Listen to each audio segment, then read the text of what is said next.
Hello students, this is your English teacher Manoj Singh Rathore, and today we are going to study the first chapter of 8th class grammar book, Parts of Speech.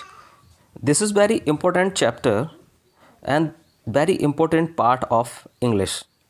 Each word in a sentence has a grammatical function to perform. Based on their uses in a sentence, words are broadly divided into 8 parts that are known as parts of speech. अगर हम words को देखें तो प्रत्येक words किसी भी वाक्य में प्रत्येक वर्ड्स जो है वो अपना एक व्याकरण के रूप से ग्रामेटिकल एक फंक्शन को रखता है, उसका एक काम होता है, ग्रामेटिकल उसका एक वर्क होता है, उसका एक रोल होता है, वहाँ पर जो परफॉर्म करता है वो, और उस रोल के आधार पर हम वर्ड्स को 8 बड़े भागों में डिवाइड कर सकते हैं और उन्हीं भागों को पार्ट्स ऑफ स्पीच कहा जाता है, विच आर गिवन बिलो, जो नीचे दिए जा रहे हैं. Parts of speech are divided into 8 parts: first, second, third, fourth, fifth, sixth, seventh and 8th. You can watch there are 8 parts of speech, which are noun, adverb, pronoun, conjunction, adjective, preposition, verb, interjection. If we are talking about noun, noun is a word that is used as a name of a person, place, things and an object that you can see, hear, taste, touch, smell, think or feel. For example, table, Mumbai, apple, Shakespeare, etc. अगर हम name की बात करें तो name वो word अगर हम noun की बात करें तो नाउन वो वर्ड होते हैं जो नेम की तरह यूज़ होते हैं. किसी पर्सन का नेम, प्लेस का, किसी चीज़ का और किसी ऑब्जेक्ट का जिसको हम देख सकते हैं, सुन सकते हैं, टेस्ट कर सकते हैं, टच कर सकते हैं, स्मेल कर सकते हैं, थिंक कर सकते हैं, वो सब. फॉर एग्जांपल टेबल, मुंबई, जैसे कि टेबल, मेज, मुंबई, सेब, शेक्सपियर एटसेट्रा, इस तरीके के हो. लेकिन अगर हम प्रोनाउन की बात करें, pronoun is a word that is used in the place of noun. Pronoun वो वर्ड्स होते हैं जो नाउन की जगह पे यूज़ किए जाते हैं. You do not use the same noun again and again in the same pieces of writing. So pronoun is used in the place of noun. अगर आप कोई पीस लिख रहे हो, कोई राइटिंग का कोई टुकड़ा है, कोई आप कुछ राइटिंग कर रहे हो, आप कुछ लिख रहे हो, तो आप नाउन को आप बार बार यूज़ नहीं कर सकते. उसकी जगह पे आपको प्रोनाउन का यूज़ करना होगा. जैसे कि इफ़ वी से, अगर हम कहते हैं Rahul is a good boy, Rahul goes to school on time, Rahul takes his lunch in recess, then we use Rahul 3 times here. That is not good. In place of Rahul, we should use Rahul is a good boy. He, we will use he for the Rahul. He goes to school. He goes to school on time. He takes his lunch in recess. It will be pronoun. So you can say that the word which is used in place of noun is called pronoun. In short, be, you, his, she, they, it, who, what, etc. ये सारे क्या उसके example है. These are the example of the pronoun. Sahil is absent because he is ill. आप देख रहे हैं यहाँ पे साहिल यूज़ हुआ है और साहिल के लिए यहाँ पे दूसरी जगह क्या यूज़ किया गया है, यहाँ पे ही यूज़ किया गया है. That is the pronoun for Sahil. Sahil का ये प्रोनाउन है, यहाँ पे साहिल की जगह पे हमने ही को यूज़ किया गया है. Radha is my sister. Radha मेरी बहन है. She is beautiful. वह खूबसूरत है. तो जो शी यूज़ किया गया, she is a pronoun for Radha. वो राधा के लिए एक प्रोनाउन की तरह है. Adjective is a word which qualifies और adds to the meaning of a noun और pronoun. Only noun or pronoun is used here.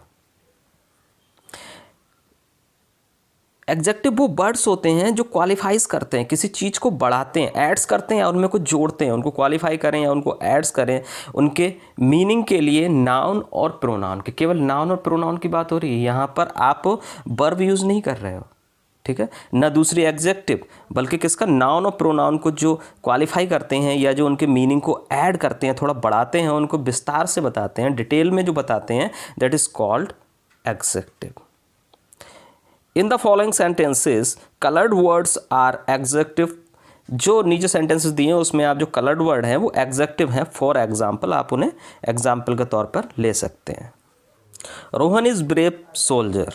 Rohan is a brave soldier. Rohan is a soldier. Rohan क्या है, एक सैनिक है। लेकिन जो ब्रेव यहाँ पे यूज हुआ है, this is a qualifier for soldier, so it is an adjective hair.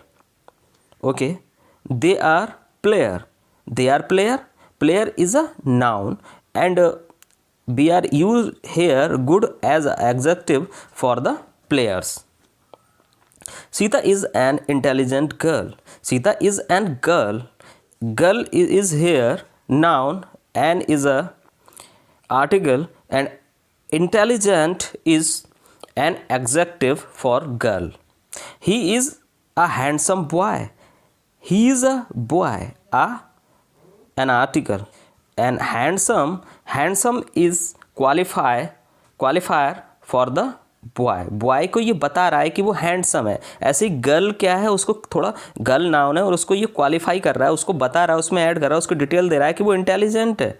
Players कैसे हैं, गुड, वो अच्छे प्लेयर्स हैं, बैड प्लेयर्स हैं, प्लेयर्स हैं, तो प्लेयर्स को ये कैटेगराइज कर रहा है, इसको थोड़ा सा डिटेल में बता रहा है, गुड प्लेयर्स। ऐसे ही brave soldier. We are talking about the verb.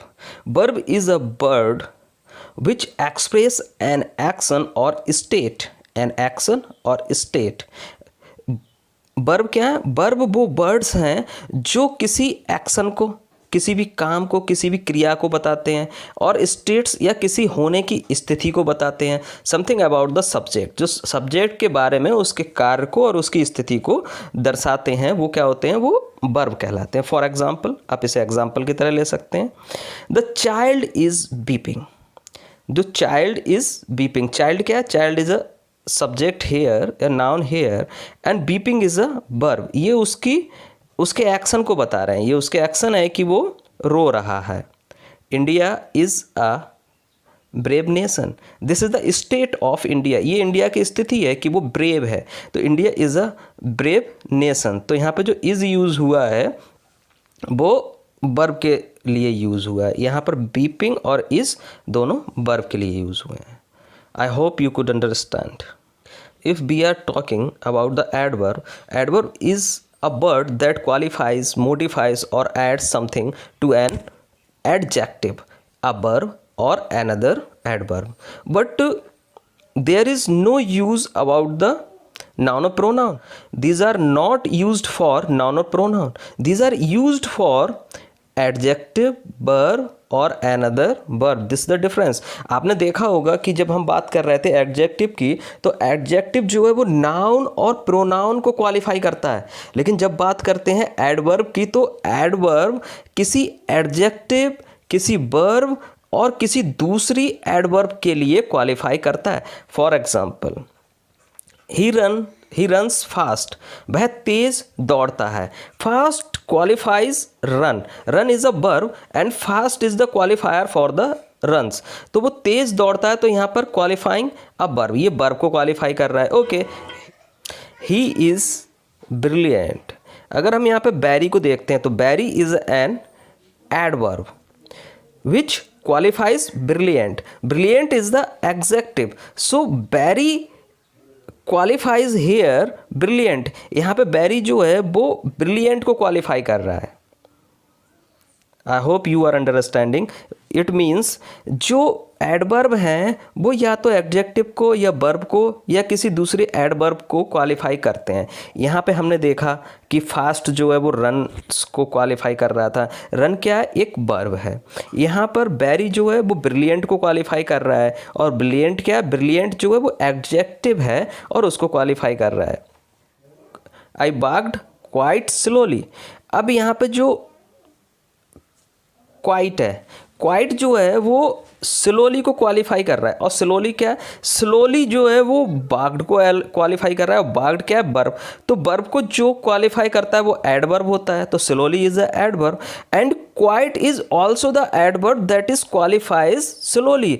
यहाँ पर क्या कर रहा है, यहाँ पर क्वालिफाइज अनदर एडवर्ब, एडवर्ब को ही क्वालिफाई कर रहा है, तो वो भी जो वर्ड यूज होते हैं वो भी क्या कहलाते हैं, वो भी एडवर्ब कहलाते हैं।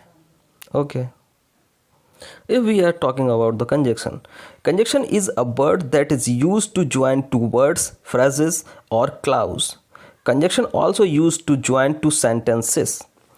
अगर हम कंजक्शन की बात करें तो कंजक्शन जो होता है वो दो शब्द के लिए, फ्रेजेस के लिए और क्लाउज को, वाक्य, उपवाक्य और शब्दों को जोड़ने के लिए जो वर्ड यूज होते हैं दैट आर कॉल्ड कंजक्शन, वो कंजक्शन कहलाते हैं। फॉर एग्जाम्पल, सो दैट, ताकि, एंड, और, येट, यद्यपि, बट, लेकिन, आइदर, या तो, नाइदर, ना ही, बिकॉज, क्योंकि, लीस्ट, कम से कम, etc। जो ये वर्ड हैं ये दो सेंटेंसेस, दो वर्ड्स, फ्रेजेस और क्लाउज को जोड़ने के काम आते हैं, that is called conjunction. Though he is poor yet he is honest, अगर यहाँ पर हम बात करते हैं तो though and yet both are the conjunction which are joining two clause here, work hard lest you should fail, यहाँ पर जो लीस्ट है this is joining one phrases and one clause, एक फ्रेजेस और एक क्लाउज को यहाँ पर जोड़ने का काम कर रहा है। He work hard so that he could win scholarship, यहाँ पर क्या है, ये दो सेंटेंसेस को जोड़ने का कार्य कर रहा है, यहाँ पे दो सेंटेंसेस या दो क्लाउज को जोड़ रहा है, ये conjunction so that. Okay, let's check what's remaining. If we are talking about the preposition is the word that shows relationship between noun, pronoun और phrases and some other parts of a sentences। अगर हम preposition की बात करें तो preposition वो word होते हैं जो दिखाते हैं, जो दर्शाते हैं relationship between the a noun, जो noun के बीच में, pronoun और phrases and some other part of a sentences के और दूसरे पार्ट्स के साथ में जो अपना रिलेशनशिप दिखाते हैं, that is called preposition. For example, अगर उनके एग्जाम्पल की बात करें, on, for, to, with, into, from, by, under, against, etc। These are the some example of preposition. We are taking the first example, he will come on Monday. Okay, on is a preposition here that is so the relation Monday with come। on जो है वो एक relationship को दर्शा रहा है Monday के साथ। the boy jumped into the river। into is a preposition that वो बता रहा है, वो क्या कर रहा है, वो एक रिलेशनशिप दिखा रहा है कि रिवर के साथ जो ये काम हो रहा है, इसका रिवर के साथ जो जिस तरीके से रिलेशन है उसको ये दर्शा रहा है। So it is called preposition. If we are talking about the interjection is a word that express some sudden और strong feelings, for example oho, aha, alas, Bravo, etc। Interjection क्या है, इंटरजेक्शन वो वर्ड हैं जो sudden feelings को और strong feelings को एक साथ बाहर निकालते हैं। जैसे कि ओहो, जब हम बहुत ज़्यादा हमारी फीलिंग्स हैं, फीलिंग्स मीन्स दुख, सुख और इसी तरीके से जो फीलिंग्स हैं उनको हम बताते हैं एक्साइटमेंट, एक्साइटेड, ये सब स्टेट्स हैं हमारी। तो ये इंटरजेक्शन इनको दर्शाने का काम करते हैं। तो यहाँ पे ओहो, आहा, अलास, ब्रावो। तो ओहो ये आपको क्या करता है, आशाचकित करता है। आहा ये दर्द के लिए, दर्द को दिखाता है। Alas also for the sadness and bravo this is for the excitement and ये शाबाशी के लिए यूज़ होता है। Okay, etc etcetera. Let's check the example of the interjection. Hurrah hurrah is use here for the जश्न मनाने के लिए यहाँ पे यूज़ हो रहा है। ये लोग क्या कर रहे हैं, कुछ हैप्पी हुआ है। I have won the scholarship, hurrah I have won the scholarship, मैं स्कॉलरशिप को जीत चुका हूँ, तो यहाँ पर ये खुशियाँ मना रहे हैं। Okay, alas I am undone, alas ये यहाँ पर दुख जताया जा रहा है, आई एम अनडन, तो अलास यहाँ पे यूज़ हुआ है, यहाँ पर हुर्रा यूज़ हुआ है।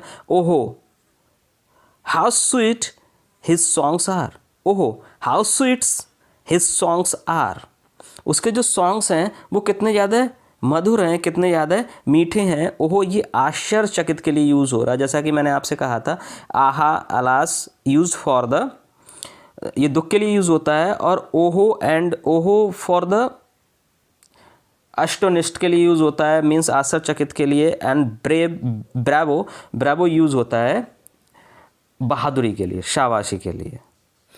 Let's go forward. Words are classified into 8 parts of speech, words जो हैं उनको हमने क्लासिफाइड किया 8 पार्ट्स ऑफ स्पीच में, but you can decide it to which parts of speech of a word belong only when you see it use in a sentence. लेकिन ये आपको decide करना है कि जो शब्द यहाँ पे यूज़ हो रहा है उसकी कौन सी पार्ट्स ऑफ स्पीच बिलोंग कर रही है जो उस सेंटेंस में यूज़ हुआ, ये आपको डिसाइड करना है कि वो किस पार्ट्स ऑफ स्पीच से बिलोंग कर रहा है। The same word may be used as different parts of speech, जो सेम वर्ड होते हैं वो भी डिफरेंट पार्ट्स ऑफ स्पीच में यूज किए जा सकते हैं। फॉर एग्जाम्पल, जो आपको नीचे एग्जाम्पल दिया है, ही runs fast, this colour is fast. अब यहाँ पे एक एग्जेक्टिव की तरह यूज़ हुआ है और यहाँ पर एक एडवर्ब की तरह यूज़ हुआ है। ही रन्स फास्ट यहाँ पर एक एडवर्ब की तरह यूज़ हुआ है, दिस कलर इज़ फास्ट यहाँ पे एक एग्जेक्टिव की तरह यूज़ हुआ है। जबकि दोनों जगह पे वर्ड सेम ही है फास्ट, लेकिन एक जगह पे एडवर्ब और एक जगह पे एग्जेक्टिव की तरह यूज़ हो सकता है, क्योंकि रन्स जो है वो वर्ब है और वर्ब को जो क्वालिफाई करता है वो कहलाता है adverb, so it is the adverb. लेकिन अगर हम बात करते हैं दिस कलर इज़ फास्ट, तो ये फास्ट जो है कलर नाउन को क्वालिफाई कर रहा है, इसलिए यहाँ पर एग्जेक्टिव के तरह यूज़ हुआ है। Hopefully you could understand what I explain about the parts of speech. After it, if you have some problem, so we are going to discuss this chapter in our mother tongue in Hindi. अगर हम parts of speech की बात करें तो parts of speech एक बहुत ही important part होता, एक बहुत ही इंपॉर्टेंट हिस्सा है ग्रामर का, जिसको बिना जाने हम अच्छी ग्रामर नहीं सीख सकते हैं। ओके, अब यहाँ पे हर वर्ड अपना एक ग्रामेटिकल रोल रखता है, हर वर्ड की एक ग्रामेटिकल वैल्यू है जिसकी वजह से वो वहाँ पर फिट है। आप उस वर्ड को कहीं दूसरी जगह ले जाएंगे तो वो अपना काम नहीं करेगा। जैसे अगर हम कहें ताज़ा गाय का दूध मीठा होता है, तो ये गलत है क्योंकि गाय कभी भी ताज़ा नहीं हो सकती। लेकिन अगर हम कहें गाय का ताज़ा दूध मीठा होता है, तो जो ताज़ा जो वर्ड यहाँ पे यूज़ हुआ है ये दूध को क्वालिफाई कर रहा है, यानी कि इस वर्ड का भी कोई एक मीनिंग है, इस वर्ड का अपना एक ग्रामेटिकल रोल है। अगर आप उसको वहाँ से हटा दोगे तो ये अपना काम नहीं करेगा। This is called grammar, this is called grammatical function which is use hair.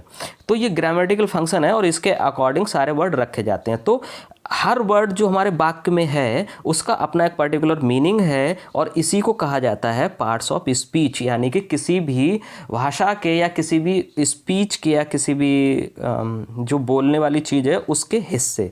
अब इनको हम 8 भागों में डिवाइड कर सकते हैं। नाउन, जैसे कि हम जानते हैं नाम, एडवर्ब जो किसी भी वर्ब की या किसी भी क्रिया की जो विशेषता बताता है, प्रोनाउन जो शब्द नाउन की जगह पे यूज होते हैं, कंजक्शन जो दो सेंटेंसेस को ज्वाइन करने के काम आते हैं, एडजेक्टिव जो किसी नाउन प्रोनाउन मतलब जो संज्ञा और सर्वनाम को जो बताते हैं, जो क्वालिफाई करते हैं डिटेल में, उसके लिए यूज़ होते हैं। प्रीपोजिशन किसी भी वस्तु या किसी भी चीज़ की जो उस पोजीशन है, जो सेंटेंस जो उस वाक्य में उसका रिलेशन है, किस कहाँ पे वो फिट है, किस लिए है, उसको ये प्रीपोजिशंस बताते हैं। और वर्ब, जैसा कि आप जानते हैं कि all action verb are called verb, all action words are called verb, जैसा कि जितने भी क्रियाएँ हैं जो काम करने वाली चीज़ें हैं वो सब वर्ब कहलाती है। इंटरजेक्शन जो विस्मय बोधक होते हैं, जैसे कि जो सडन फीलिंग्स को दिखाते हैं, उसे हम इंटरजेक्शन कहते हैं. I hope you are understanding now. Okay, thank you